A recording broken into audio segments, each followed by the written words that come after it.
Capes on the Couch podcast is for entertainment purposes only. Dr. Issues is a psychiatrist, but he is not your psychiatrist and does not have knowledge of your individual situation. For any personal mental health concerns, please consult your own healthcare providers.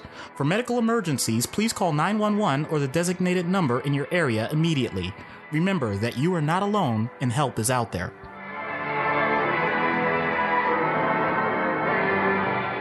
Hello and welcome to Capes on the Couch, where comics get counseling. I'm Anthony Ditko. And I'm Dr. Issues. Welcome back to the show. Happy 2019, everybody. Hope you missed us. We know we missed you.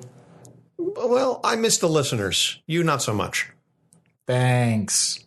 You only have to do this with me every single time. Good to know I'm appreciated. Listen, why would I start showing you appreciation now? Touché. It's only been 20-something years. So, welcome back. This is our first episode of 2019. This is issue number 35. And before we get started, Doc, how was your holiday? It was actually pretty good. Got to see some family. My daughter got a lot of presents. My daughter got even more presents. I don't know where I'm going to put the presents. Yeah, I've seen your house. You have a decent-sized house, but that playroom needs to be organized. Yeah, that's never going to happen. Probably not. Having said that, she loves building with Legos. Awesome. Yeah. Are you taking her to go see the Lego movie? We'll see. Not sure. I mean, we already saw Into the Spider-Verse, which was well worth it. Oh, so. Absolutely. That was amazing. Oh, my God, it was so good and so wonderfully meme-tastic.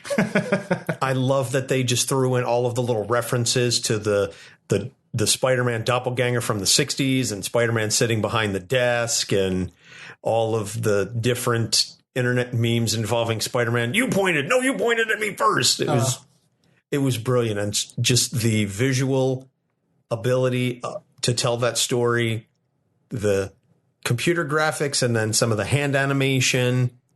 And here's the other amazing thing. Both versions of Peter Parker that we see in the movie are very true to the character. Both the first Peter Parker in Miles's universe and the other Peter Parker that comes from 616, right, are both very clearly Peter Parker. And it was a testament to how well the writers were able to encapsulate both versions of the character while still giving them their own separate motivations and still being true to the overall thing, I guess, the overall character that is Peter Parker. Yeah, absolutely.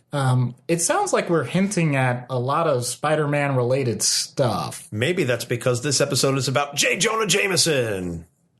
You said that with a lot more punch than I anticipated. Well, I figure he's a very fun character. He's a request by our patron, Matt, who wanted us to go over JJ. And I've been looking forward to this episode for quite some time because JJ is definitely one of the most entertaining characters in the Spider-Man mythos, such as it is. Speaking of mythos, by the way, I want to give a special shout out and thank you to Marvel Mythos, especially Liz for this little tidbit. He's the one with the personality disorder, actually. Hey, Capes on the Couch, second call out. Where's our Spider-Man episode? Because we need it. Well, we're not doing Spider-Man directly, at least not this episode, but maybe there is room in the future for a Spider-Man MJ episode. I know that it was referenced on Twitter. We could maybe even bring back our friends from Popcorn Psychology. I forget which one of them is a marriage counselor. One of them is a marriage counselor, and so we could potentially do a specific episode, not necessarily on Spider-Man in general, but Spider-Man and Mary Jane and their marriage and the history of their relationship, and we can delve into some of the issues of them interacting with each other. Wait, they had a relationship? What happened to that? Yeah, I wonder what happened to that marriage. Oh, right. Damn you, Casada. Anyway, before we get started, as always, we like to do a little shout out to another podcast. This week, we're going to give our thumbs up to The Story Behind. This is a very short one. I know we tend to go on a little long. The Story Behind is no more than 15 minutes. Most episodes are about 5 to 10. And Emily Prokop gives a short and very informative story and explanation of some very common items or phrases or traditions or really pretty much anything. There's a book. It's available through Amazon, Barnes & Noble, any of your major retailers. It's a fun and informative little podcast if you just want to learn something. I think one of the recent episodes is about toilet paper and the history of toilet paper. So if you're interested in something like that, she just did Christmas traditions. There's any number of different little stories that can be told. And it goes back to 2016, I think, was when the show started. So the archives are pretty extensive. And again, it's a very short, informative. It averages about 7-8 minutes. Some of them run as long as 15. That's a lengthy one for her. But it's a very fun and informative podcast. And so in continuing with our tradition of plugging other shows, please give them a listen and follow them on Twitter. I believe it's Story Behind Pod is her Twitter account. So give her a listen and a follow and show her some love. So we're going to now get into J. Jonah Jameson as requested by our patron, Matt. J. Jonah Jameson was created by the late, great Stan Lee and the late, great Steve Ditko in Amazing Spider-Man #1, March 1963. So he did not make his appearance in Amazing Fantasy #15, which is technically Spider-Man's debut, but in Spider-Man's main series, his first solo series, JJ is there, and he has been an integral part of the Spider-Man story and a thorn in Spider-Man's side since day one. Yeah, you would figure that someone that was that antagonistic towards Spider-Man would almost be viewed as an enemy. He never really reaches that level, at least not in my opinion. Thorn inside is a great description, as opposed to someone that Spider-Man considers to be a threat. I would say antagonist. I would say he's a Spider-Man antagonist, but he is not a member of the Rogues Gallery, nor is he an enemy. And I think there is a distinction there. I know it doesn't sound like a distinction with the difference, but it is definitely a distinction that J. Jonah Jameson is an antagonist without rising to the level of an enemy. So John Jonah Jameson Jr., that's a mouthful in and of itself, was the son of John Jonah Jameson Sr., but he was raised by his uncle David, and young JJ thought David was his father, but later on the relationship was revealed. David was a veteran and was incredibly abusive to the boy, and was also responsible for getting him addicted to cigars as a child. And that is one of JJ's trademarks, is the ever-present cigar, along with the flat top haircut. Right. I'd like to point out, though, that when this was first written, tobacco, nicotine, all of that wasn't considered as dangerous as we know it to be now. So it shouldn't automatically be viewed in this light of being this horrible situation. How could his uncle do that to him? We view that currently with the information we have. They didn't have that as much back then. As a matter of fact, there used to be advertisements about the number of physicians, what brand of cigarette they preferred. So that's how far we've come. Keep that lens when you think of someone like J. Jonah Jameson. He has that era in mind, and it starts to get pulled forward. Yes, well, certainly, I think even in that era, getting a child addicted to cigarettes was viewed less than favorably, but be that as it may. So JJ served in World War II as a war correspondent. He returned home to his wife, Joan, who was sort of a high school sweetheart, and they had a son, John Jonah III. Joan, unfortunately, died in a mugging accident, and JJ worked at the Daily Bugle to mask his pain. He later came to run and own the paper, and this is where we meet him when he becomes the antagonist for Spider-Man. When Spider-Man appears on the scene, Jameson uses the paper to discredit the, quote, wall-crawling menace, one of many, many colorful nicknames he has for Spider-Man. Jameson is nothing if not a showman. And in some versions of this backstory, his hatred of Spider-Man stems from Spidey knocking his astronaut son John off the front page. John was the type of heroic individual that JJ feels should be lauded by society. And then along comes this masked menace, this costumed freak, this spandex superhero, any number of terms you want to use or that JJ uses. He does love his alliteration, and they take the spotlight away from his astronaut son, who should be a hero, who ends up becoming a werewolf and has his own issues much later on. We could do a separate episode perhaps on, John Jameson, and he dated She-Hulk for a while. It was a whole big thing. Right. And also, when you think about it, the irony He was upset that his son was knocked off the front page. So then he takes the person that was now on the front page and makes sure at every opportunity he continues to put him on the front page. When you think about why there's a problem with that, you'll see why I think this is going to be one of the best skits we ever do. Oh, yeah, no. We know you folks love the skits, but I promise you, this is one of the best. So Jameson later hires Peter Parker as a freelance photographer because Peter gets amazing pictures of Spider-Man in action. Of course, Jameson doesn't realize they're one and the same. So he often offers rewards for Spider-Man's unmasking or his capture. He even occasionally teams up with some villains to go after Spider-Man. Early on, he suffers his first heart attack after being threatened by a very angry Spider-Man who wants to know, basically, what's your deal? Why do you hate me so much? And Spider-Man, for all of his good-natured quipping, etc., is a still very strong individual. And if he threatens you, he can really do some damage to you. Right. You always know Spider-Man is, if Spider-Man isn't cracking jokes on you, your ass is grass. Right. And if you want an example of that, see our episode with the Kingpin, where we point out that Peter Parker absolutely whooped him when they were in prison. Curb stomp battle. Absolutely.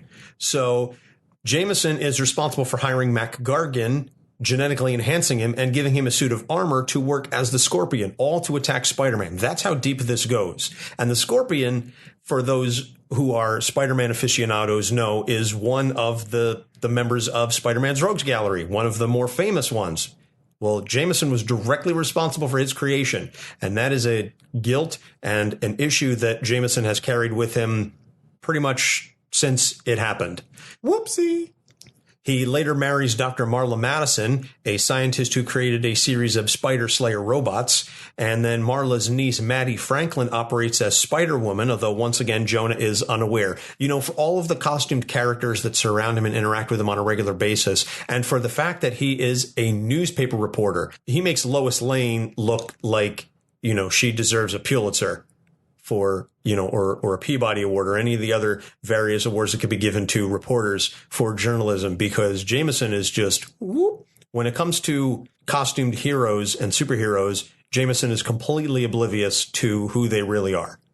Well, when you have to survive with so many of them around, and acknowledging anyone besides the one that you've made your target would lead you to be the biggest hypocrite in the universe.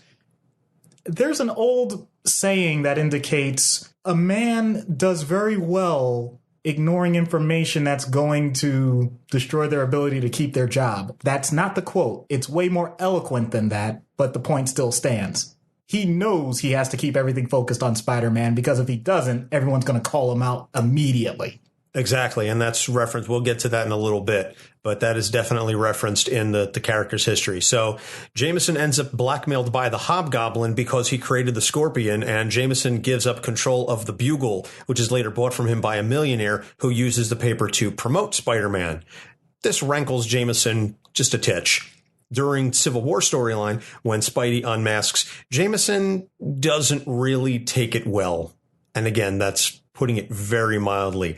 He feels betrayed by Peter Parker, who he considered to be an honest young man.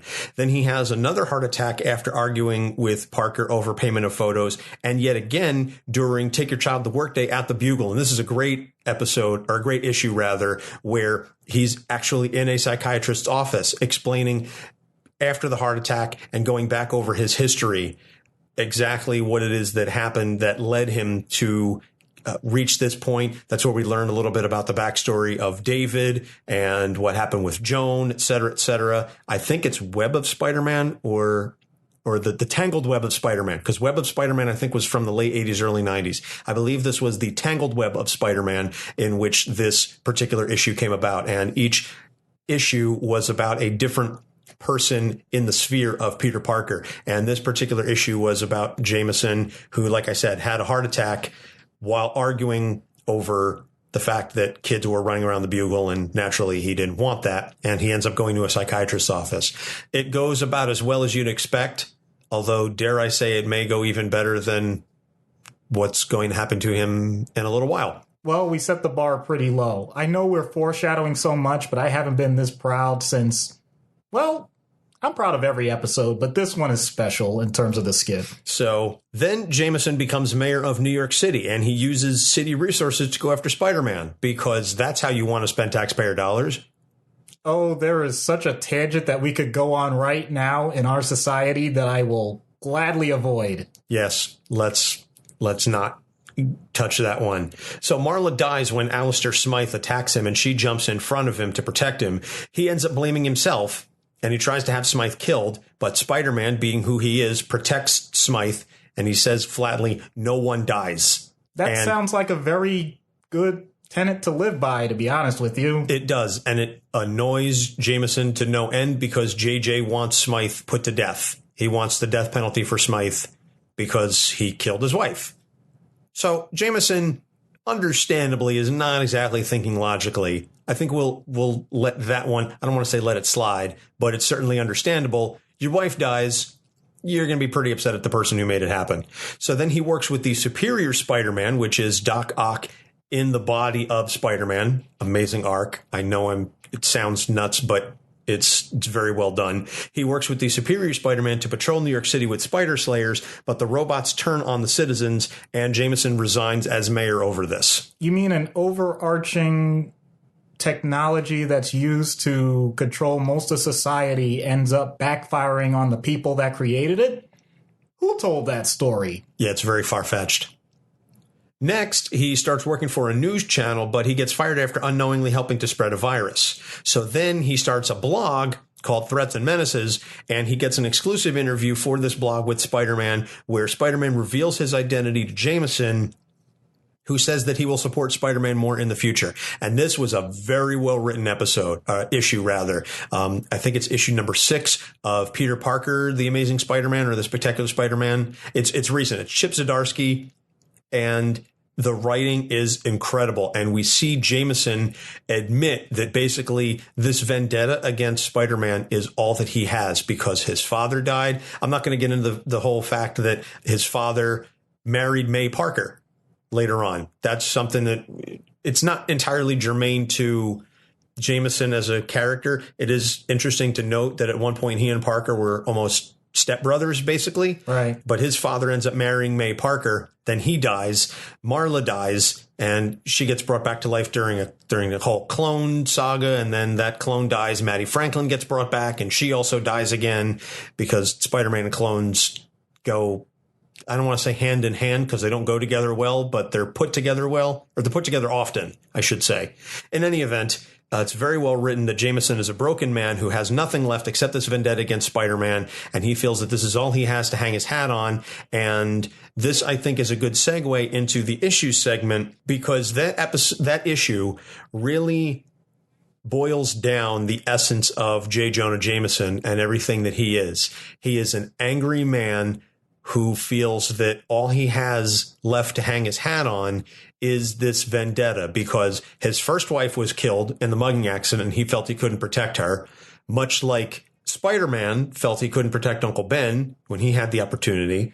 His niece, his father are all dead. His son is off dealing with his lycanthropy, and so he has a very strained relationship with John.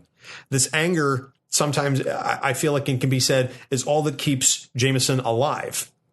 And so he thrives on that, even as he realizes that it's destroying him. That's a handful to unload. Doc, take a crack at it. Everyone needs a goal, an overarching goal that's going to allow for some level of growth, because we know that society is going to change over time. Jameson has somehow managed to pervert this. He's taken the idea that Spider-Man is a menace, which we've heard so many times, and expounded on it to the point that he is his personal enemy. It's not reciprocated, though. Spider-Man has way more on his plate than worrying about what some guy in the journalism business has to say about him all the time. When he gets a down moment, he might address it, but it's not his be-all, end-all. So we have an uneven relationship. Jameson could compensate, in theory, with other parts. He's come across as an intelligent enough guy that, especially in the journalism business, we have enough topics at any point to branch out into other things. He's in New York, for crying out loud. You're telling me there's nothing else going on besides Spider-Man? I know it's big, but you're telling me he can't get other people to work on other topics for a large, well-published newspaper? That was his personal choice. He's using a position of power to continue an agenda that I'm not sure everyone else agrees with. Well, I know for a fact that it's not 100%. In other words, if you did a poll, how many people like Spider-Man? How many people dislike Spider-Man? I don't think it's even 50%. I don't think, and depending on who's writing it, it could get as high as maybe 70%, and so Spider-Man is an underdog. But for the most part, you're never going to get 100% dislike. So I doubt he's maximizing his position from a business standpoint. Having said that, I don't think he cares anymore.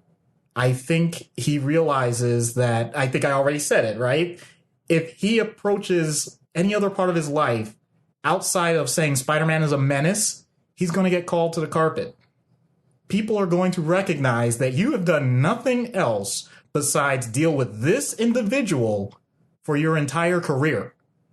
And it's not just his business, it's also his personal life. You've given plenty of examples of that. His son gets taken down. His family has been affected. He doesn't have anyone around him anymore. Does that necessarily mean that he has to deal with just Spider-Man? Last time I checked, there were plenty of other villains that had done some pretty horrible things to his business, to him personally. But he never approaches them with the same vitriol that he does with Spider-Man.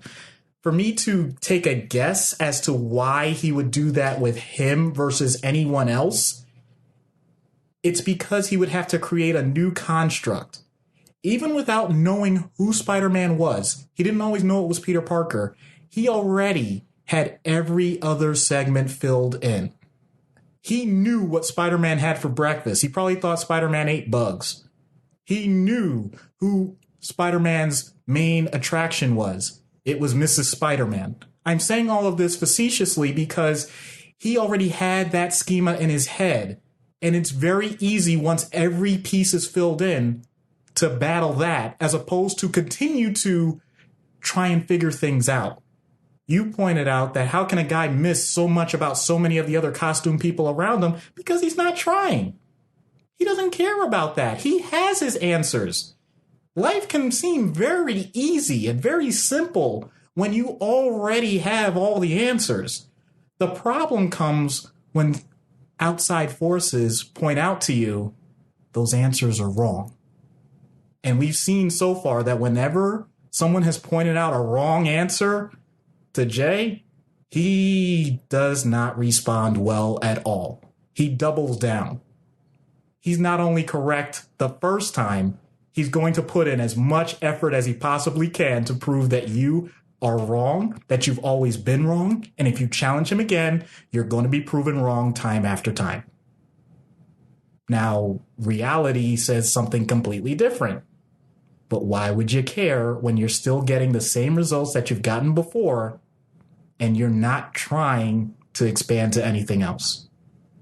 I think it's a crime that someone in that position would continue to beat this same drum over and over without even considering information around him that's pointing him in a different direction. But he can point to the fact that he survived this way.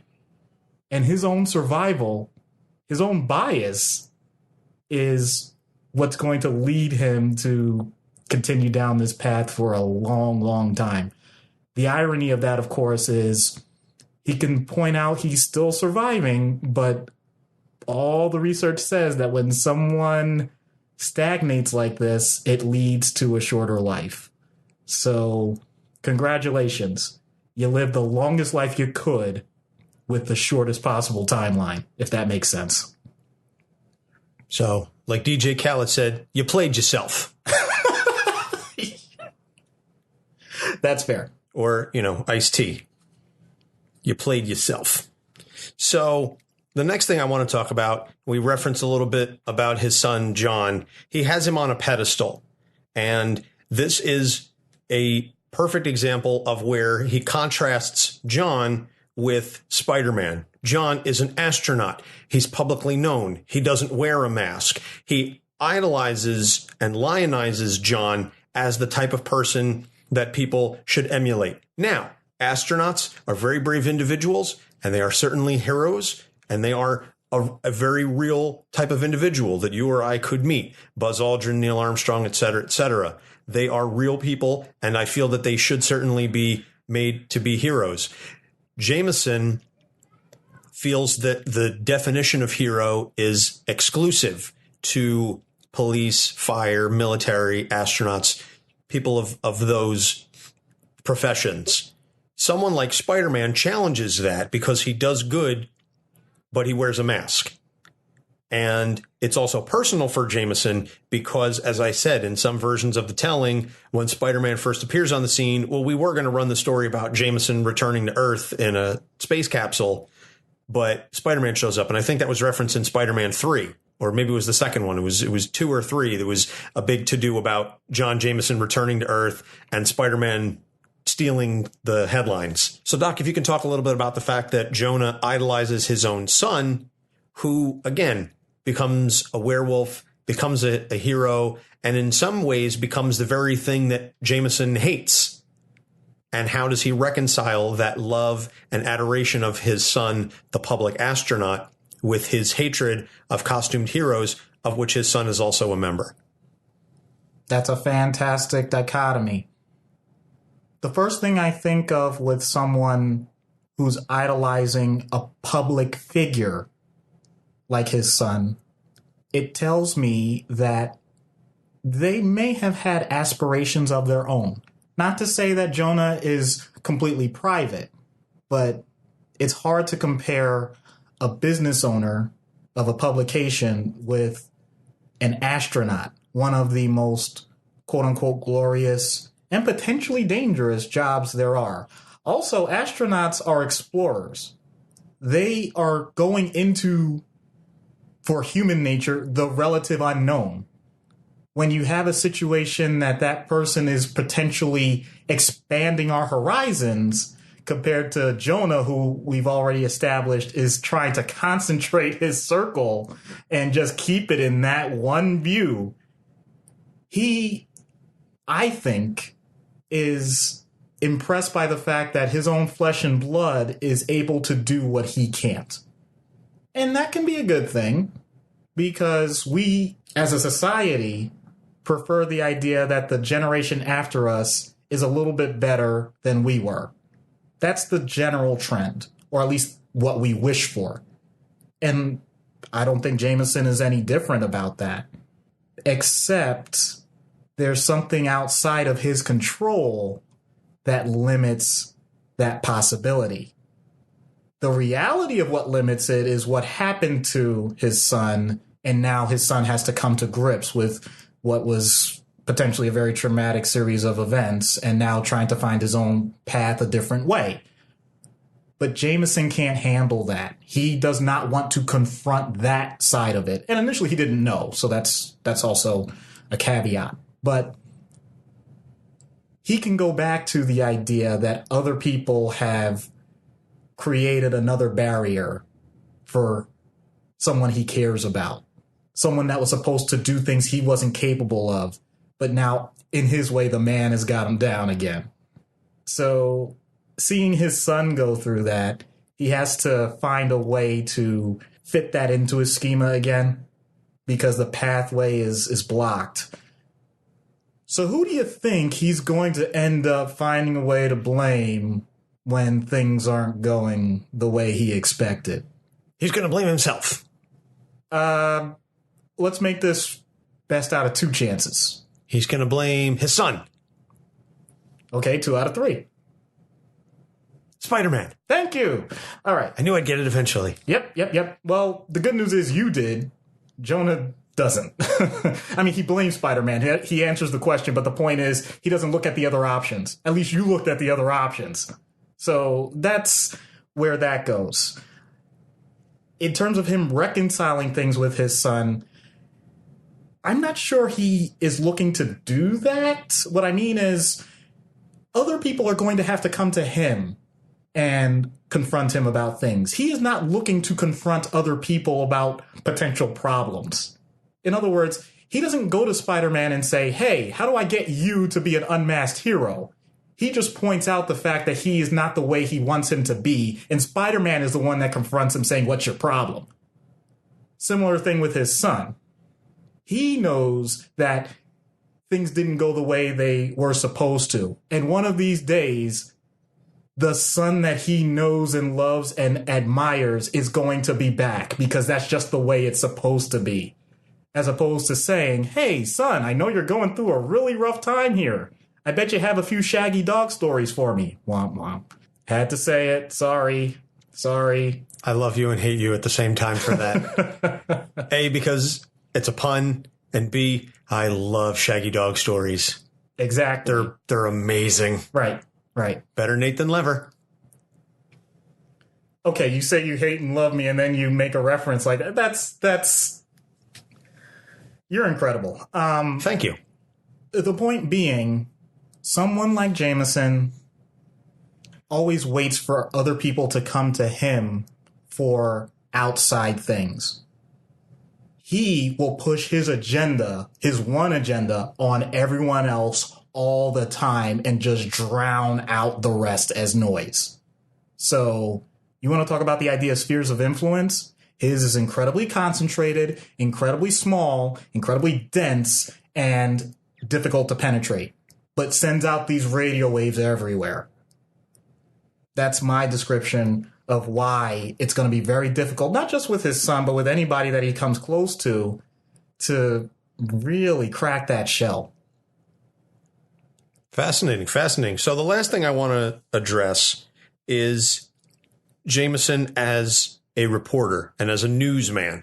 And this is something that we discussed somewhat in our very first episode, Eddie Brock.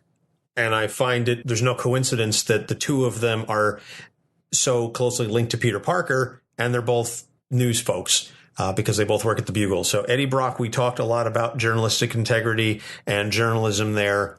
Jameson as a journalist and as a reporter and as the editor of the Bugle, etc., his journalistic integrity varies throughout time, throughout the tellings. At various points, and particularly very early on, he's a very dedicated reporter, and he is always looking to get the scoop, and he's always looking to get the honest story. But particularly as it relates to Spider-Man, certainly anything related to Spider-Man is always skewed. His journalistic integrity, I'll say, with regards to other non-Spider-Man related stories, has been shown to be a mixed bag. Sometimes he's diligent in all other stories. It's just Spider-Man in which, regardless of whatever is actually happening, he labels him as a menace. Other iterations, he's shown to have a more flexible relationship with the truth and will say and do whatever it takes to sell papers or to sell the story.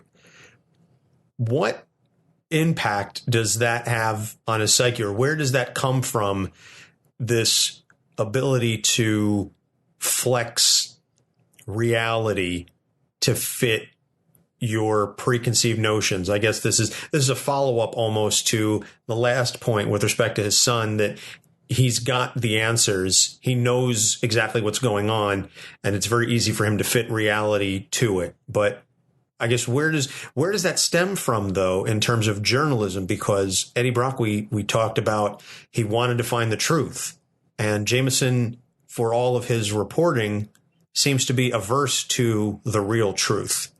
This answer may not be as deep as you would think. Because of the position that Jameson is in as a businessman, he has other motivations. I know we've run the Spider-Man thing into the ground at this point. That's fine.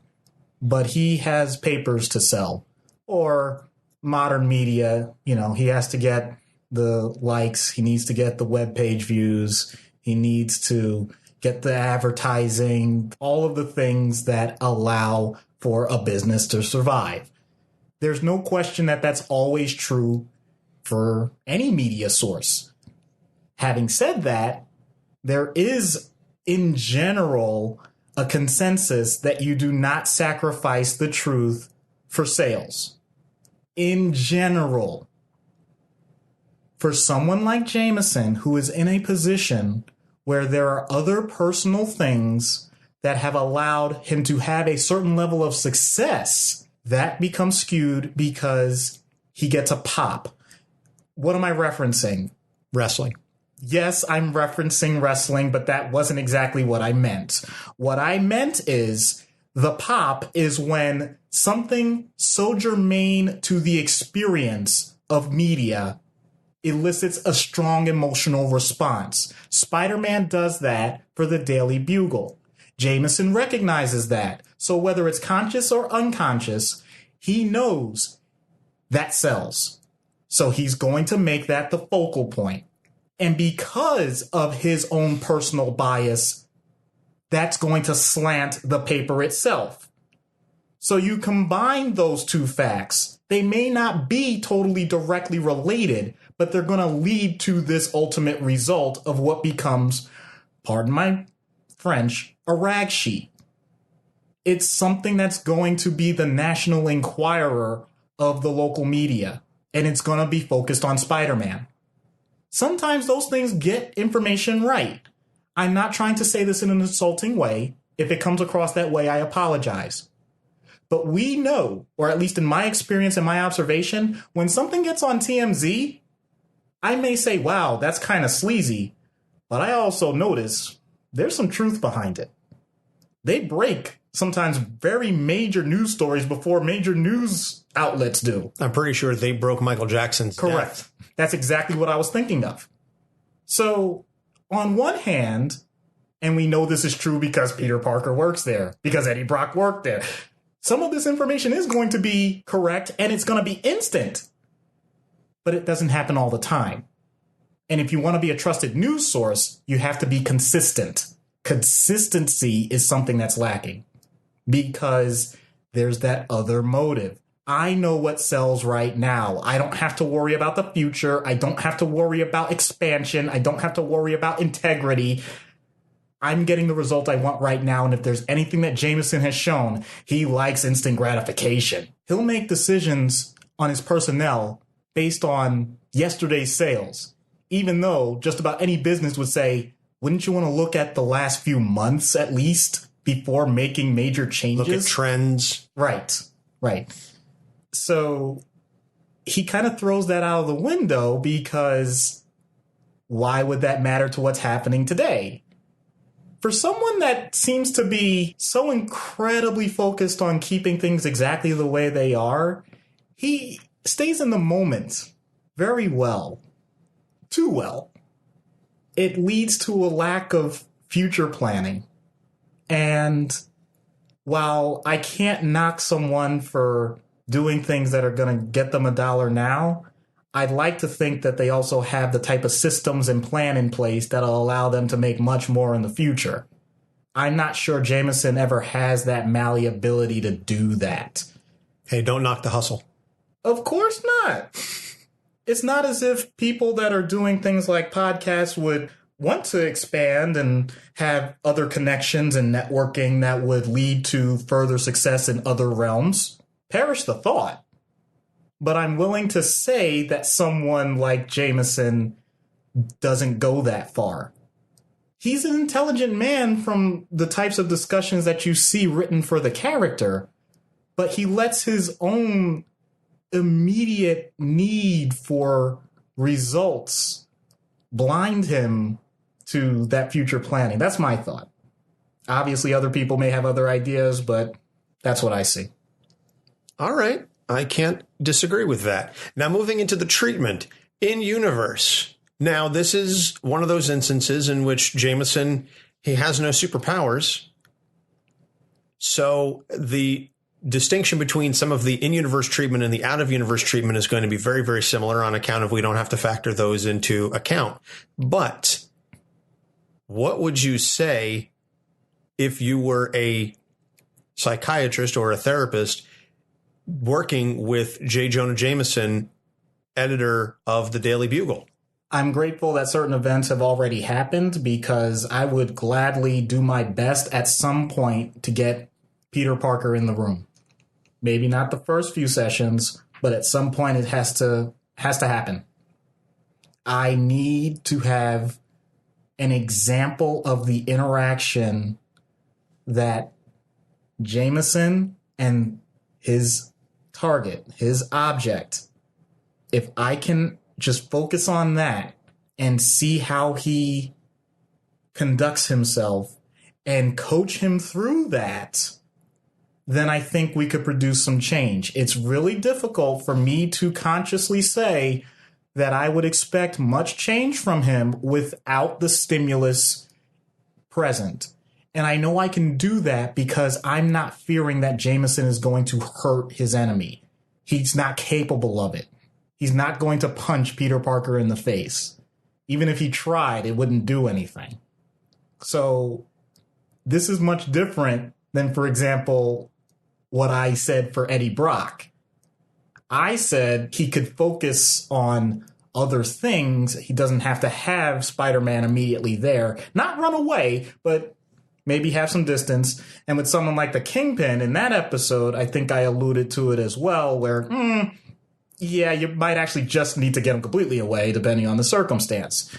Jameson can be right there because he's the type of guy you need to rip the Band-Aid off. You don't peel it slowly.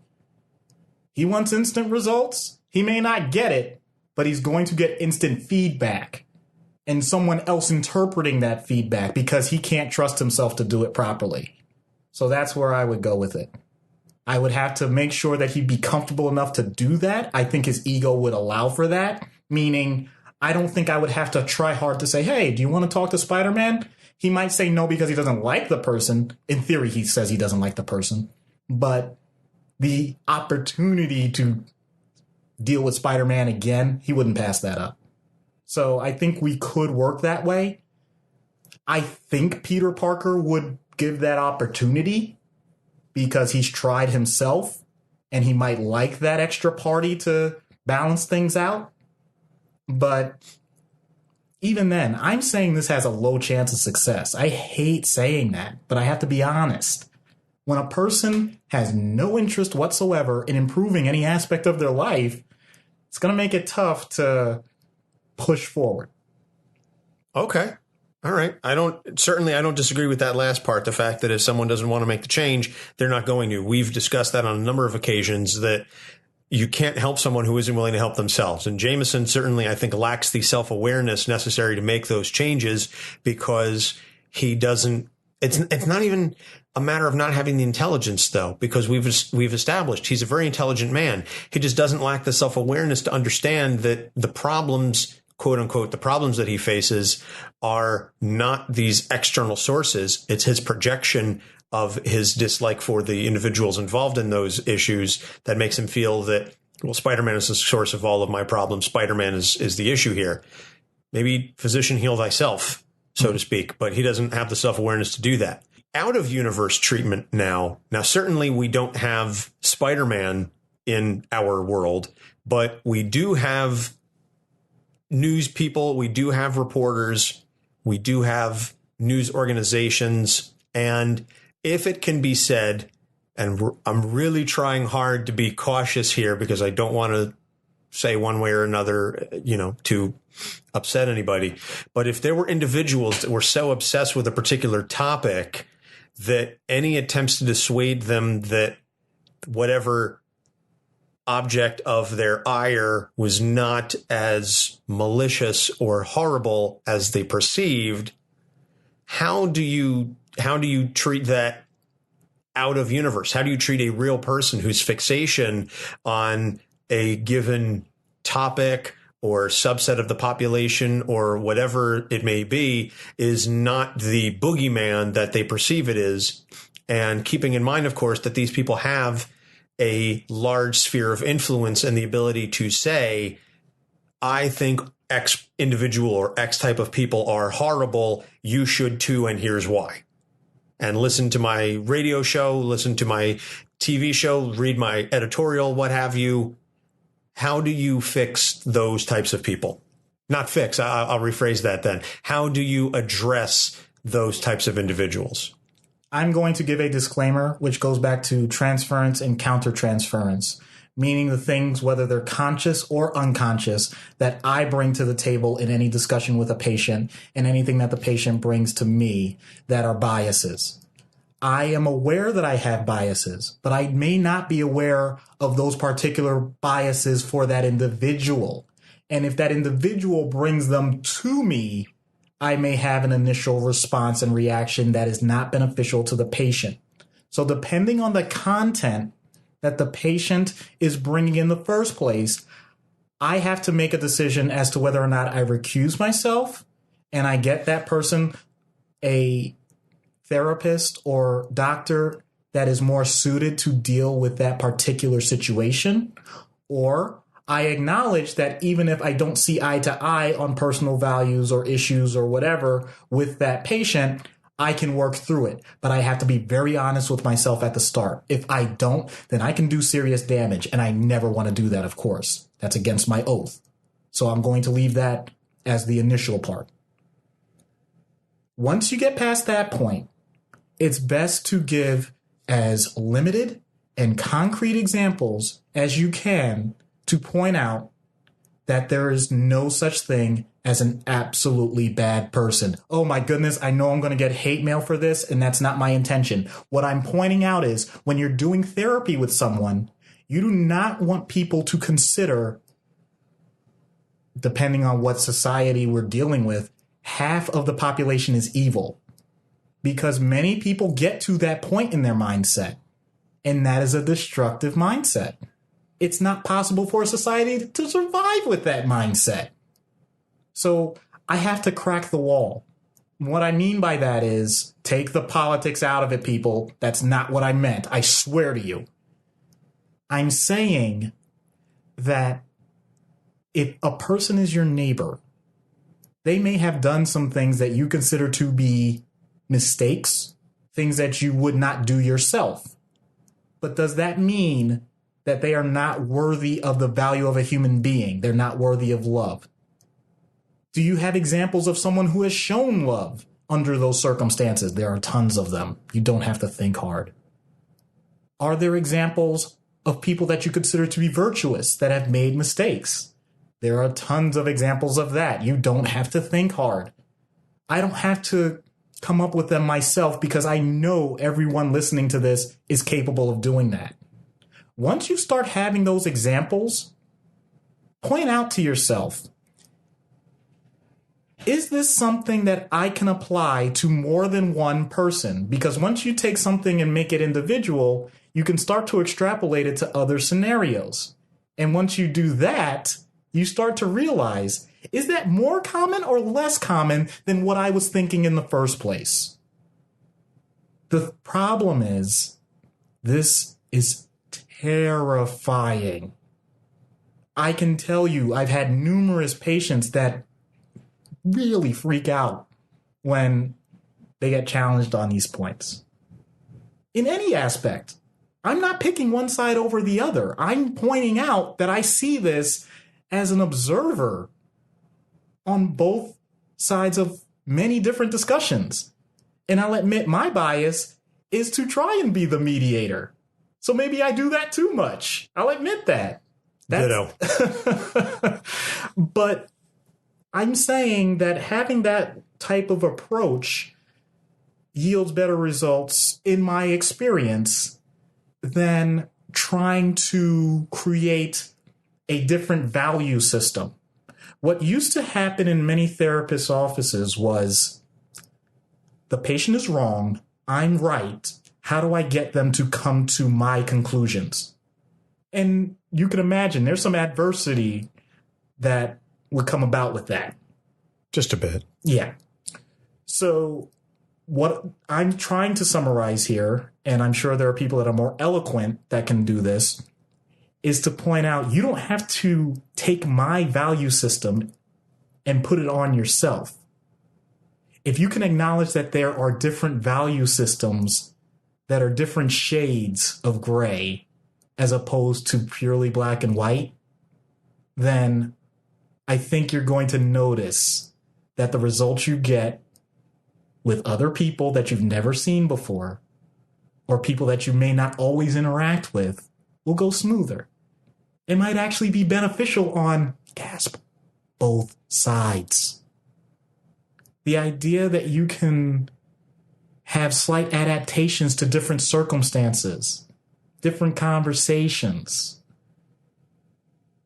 different major agreements that have to be made on certain deadlines.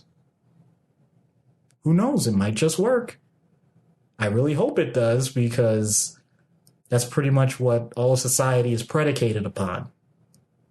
And the last thing I want to do is mess any of that up by saying 50% of people are wrong or 50% of people are right. To me, that sounds absurd. I'm not making political commentary here. We could be talking about sports teams. I was going to say you're not trying to make political commentary, but I think certainly we can all recognize everything is political in some degree, one way or another. But having said that, I think your words ring very, very true.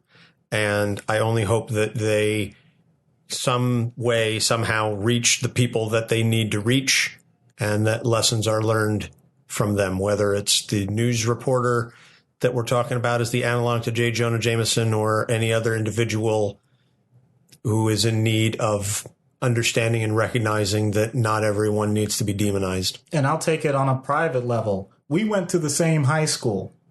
I'm now friends at work with people that used to go to a couple of our rivals, and I don't view them as negative human beings. And yet, when we were in the same gym, I can guarantee you that there were thoughts of like, I should be slashing their tires.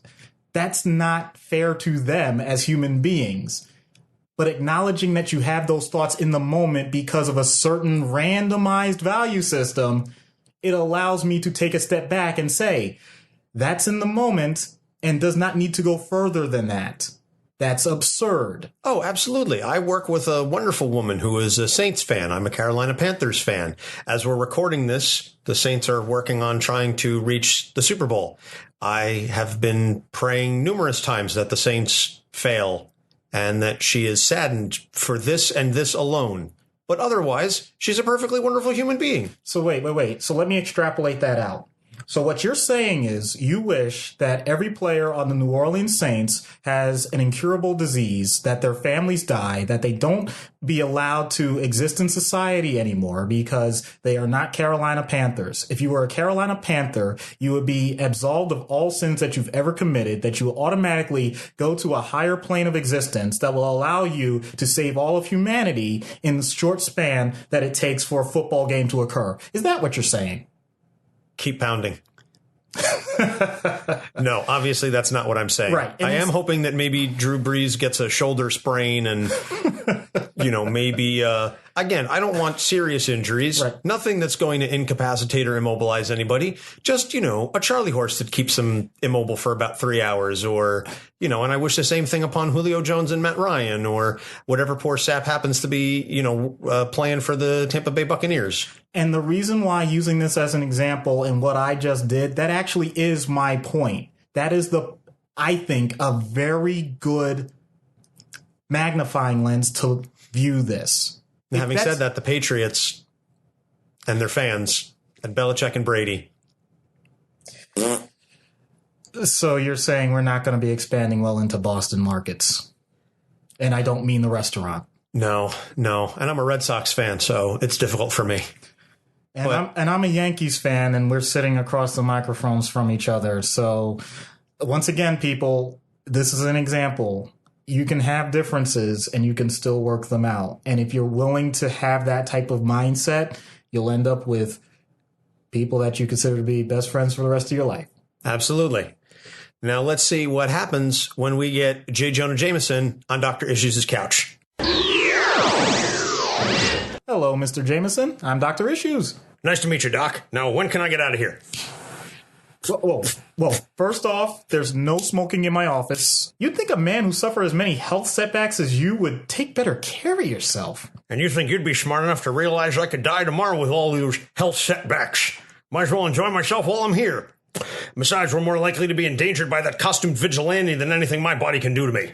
Yes, I'm glad you mentioned Spider-Man. Would you care to enlighten me on your feelings towards him? He's a menace, plain and simple. I've put in the paper so many times I have pre-written headlines that I just copy and paste on the front page next to a photo. I have a bet with Robbie about how many times a year I can do it. My record is 53.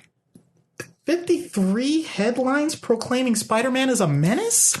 Menace, terror, criminal, vigilante. You have to keep it interesting or you lose the reader's interest. I don't like to repeat myself too many times.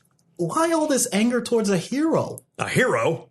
Yeah, I think it's safe to say that Spider-Man has saved hundreds, if not thousands of New Yorkers, not to mention billions if you include all the times he's been with the Avengers. He's created those opportunities. He hired those villains to make himself look good. I'm the only one who sees him for what he really is. Whoa, that's quite a level of speculation and paranoia for someone who runs a newspaper. Are you questioning my journalistic integrity? Usually I'm not so blunt, but in your case, yes. I mean, okay. Let me take a step back. Allow me to give you the opportunity to explain how you, in good conscience, can predetermine what's happened with any human being. People have patterns, and they don't change. Look at me. I've had the same lifestyle for over 40 years. Same haircut, same cigars, same 3 ties I wear to work every day. And I've been quite successful with it.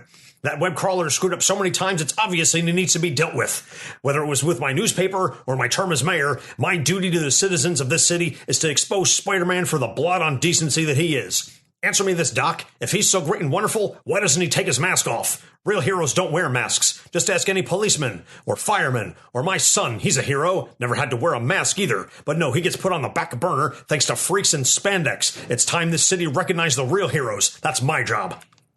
So, how far have you moved the needle, doing the same thing for so many years? My newspaper exposés about Spider-Man always sell well. People are interested in learning how terrible he is. And how many people actually change their minds one way or the other? We've had numerous polls in the Bugle about him, and there's always a sizable contingent of anti-Spider-Man people. I like to think I've awakened them to the truth. So you're trying to make sure the same people that clearly are interested in this topic continue to read the same material so that you stay in business? I can't question the model, but I can question the growth. Any publisher worth his salt knows you need a base. I give my base what they want, and I'm always looking for new readers, but... Really? Really? I mean, so for new readers, you need new things. Please, come on, enlighten me. New readers don't need new things. How many people read Shakespeare every year? That guy's been dead for centuries. People listen to old music, watch old TV shows. The classics are classics for a reason, and my story is classic. Just like my hair. Okay, clearly you don't want to change, but do you know anything about the audience that you're missing? Do you even want the audience that you're missing? I mean, I can't tell based on what you're saying to me that you think you're the overwhelming majority or you don't mind pandering to a subset of the population. Listen, I don't care about those hippies with their fancy coffee shops and skinny pants and podcasts. You mean podcasts? No, I mean podcasts, because only puds listen to some moron with a microphone in their house rambling on about useless junk. And yet, if there were, I don't know, a podcast about Spider-Man and how much of a menace he is under the Bugle... That's ridiculous. No one would ever listen to that. Wait a minute. I've got a brilliant idea. The Bugle should have a podcast about Spider-Man and how terrible he is. I can get those idiot kids to listen to me with their expensive headphones and slam that arachnid annoyance. And the best part is, I can charge them to listen. They'll pay for the privilege of hearing my dulcet tones explain how he needs to be stopped. Well, that attempt at insight backfired. Look, what I was trying to get at is that as things change over time, you can have the same theme and have some modest adaptations. And also, to get back to Spider-Man as this so-called menace, hasn't he saved your life? He only had to because he knew letting me die would just prove me right. So he proved you wrong. No, he didn't do it because he's a hero. He did it to try and save face. But I've exposed his facade for years, so it didn't work. So he keeps saving people to make a selfish attempt at a positive image? And he's done it for years for that reason only? Does that actually make sense? Now you get it. Took you long enough, Doc. I was really starting to question how smart you were and whether you deserve that fancy degree on the wall. Mr. Jameson, are you aware of anyone else with a mask or not who would actually use that as a motivation for the rest of their lives? That would have to be a pretty sad and pathetic person. And I think the person that would continue telling that same story for the same number of years would have to be going down a very sad path as well. Exactly. And that person is you. Spider-Man. Okay, let's move on. Take a breath, Doc. You look like Robbie 20 minutes before deadline. With all the focus on such dramatic events on a regular basis, what are you doing so that I'll just say it, you don't keel over at your desk? I enjoy my cigars. I have a nice glass of whiskey every night. And I go to bed at 1 a.m., so I make sure I get my 4 hours of sleep. That sounds like you're 0 for 3. As a doctor, I'm required to inform you. I'm still here, Doc. Ever hear of Jim Fix? No. Big jogging guru back in the 70s. TV appearances, books, you name it. Tried to get everyone running. Know what happened to him? Died of a heart attack while jogging. Point is, life is fleeting. Enjoy it while you can. Heart attacks don't scare me. I've had 3 of them, and my ticker is just as strong as ever. Well, I can guarantee you it's not.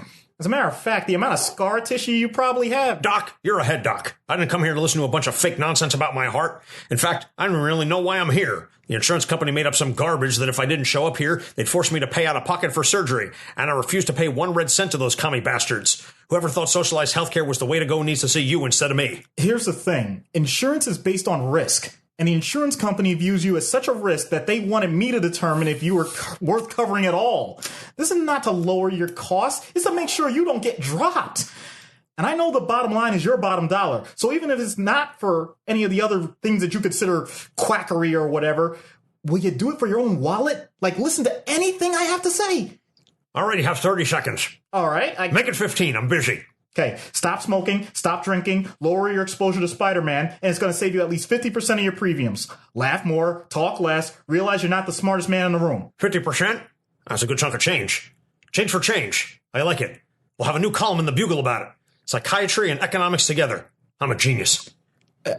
I guess I could take some credit, but are you actually going to do the changes for yourself? Because that's kind of the point.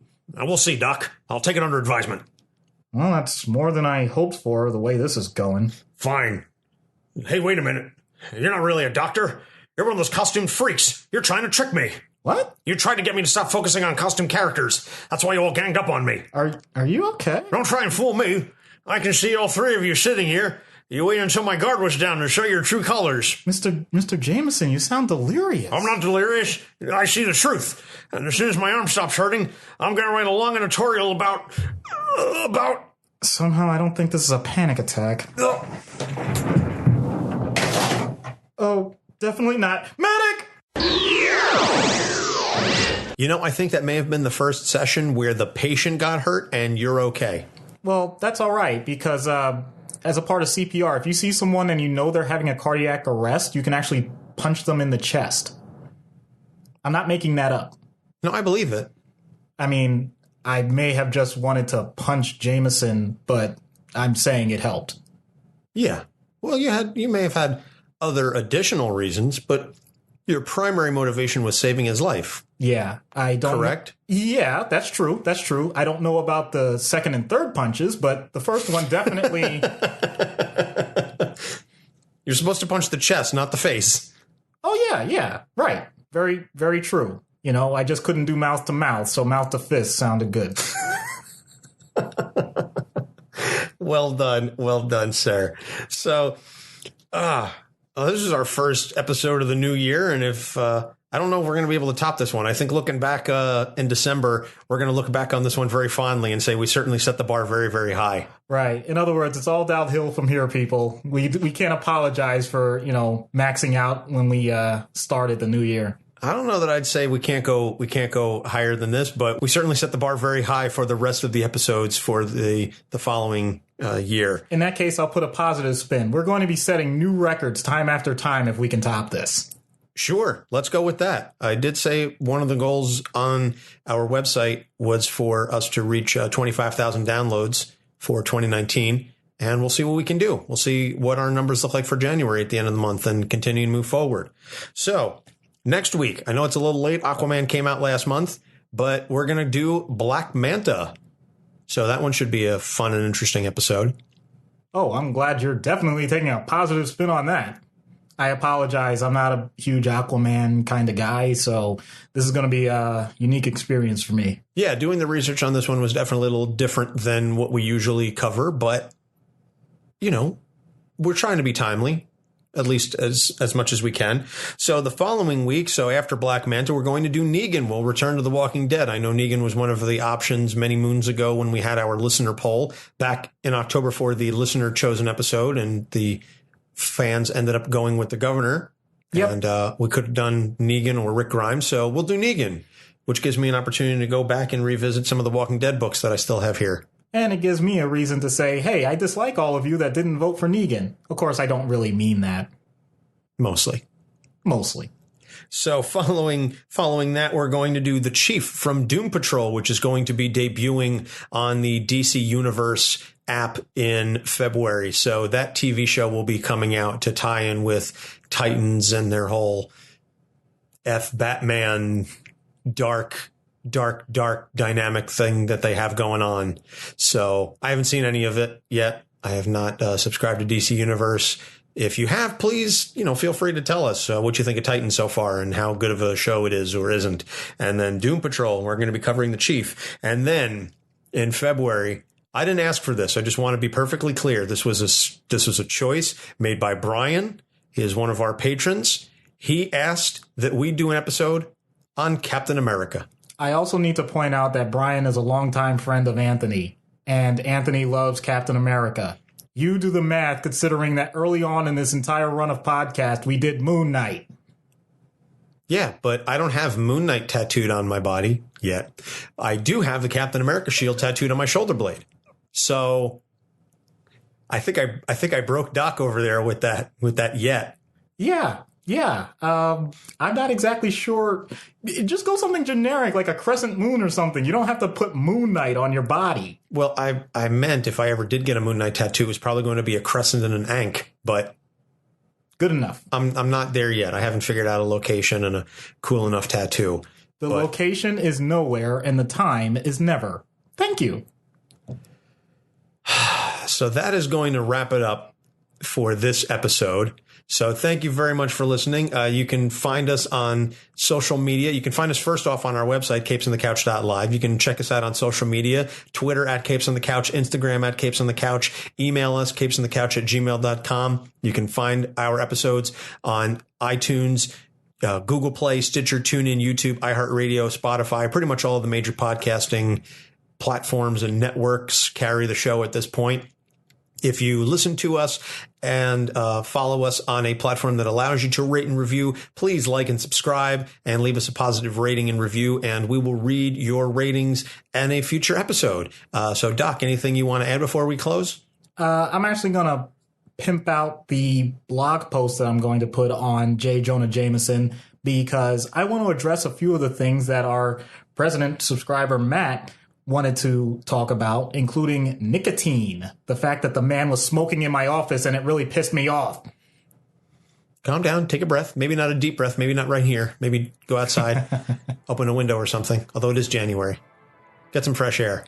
So that's going to wrap it up for Doc Issues. I'm Anthony Sitko. Thank you so much for listening, and we will see you next week. Capes on the Couch podcast is for entertainment purposes only. Dr. Issues is a psychiatrist, but he is not your psychiatrist and does not have knowledge of your individual situation. For any personal mental health concerns, please consult your own healthcare providers.